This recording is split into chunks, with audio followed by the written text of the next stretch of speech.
Hello, Mr. Standerson here. I wanted to go over a couple pointers when you're doing the wave on a string pHET to really help you get some better data.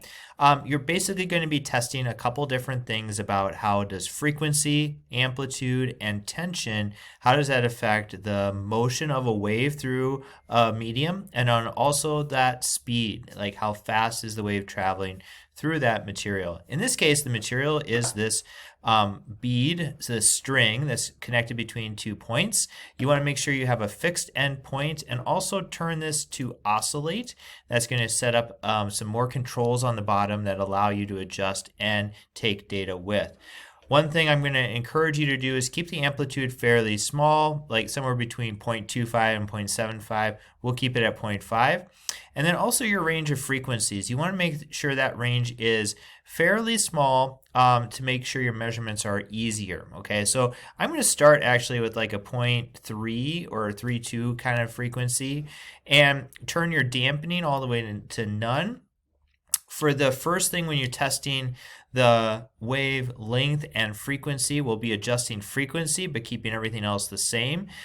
So you want to pick a tension and stick with it. I'm just going to pick the medium one and kind of go from there. Lastly, turn on your ruler so you can measure some wavelengths. This will help you. It's in centimeters. For this practice, you can keep things in centimeters for your data table, or you can convert to meters. That's really up to you. We're looking for trends and patterns. Okay, before we get started, the other thing to note is the restart button at the top. We're going to make use of that when we go between trials. Okay, so I'm going to adjust this frequency up a little higher. I noticed at the 0.3 was a little too slow, so let's maybe start at 0.5 or 0.51, somewhere in that ballpark. I'm going to hit go, and before it hits the end, I'm going to pause it. Okay, now I can step forward and do just small incremental changes to try to find that wavelength. I'm going to kind of bring this back down to maybe the origin here. Now I have like a full wave, and you can see that that's about 7.246, maybe about 7.6 centimeters.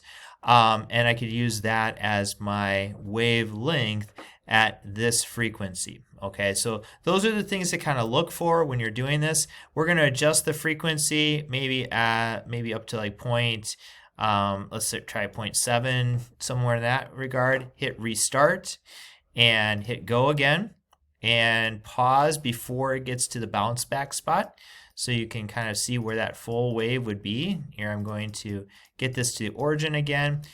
Here all the way to 5 is now the full wavelength. Okay, so increasing the frequency has decreased the wavelength, and these are the relationships that I want you to explore by taking down that data. Okay, in between each one, make sure you hit restart, and then you can go again. Now, if you're getting some very large or very small numbers, you might want to adjust the tension so that it's in the middle setting.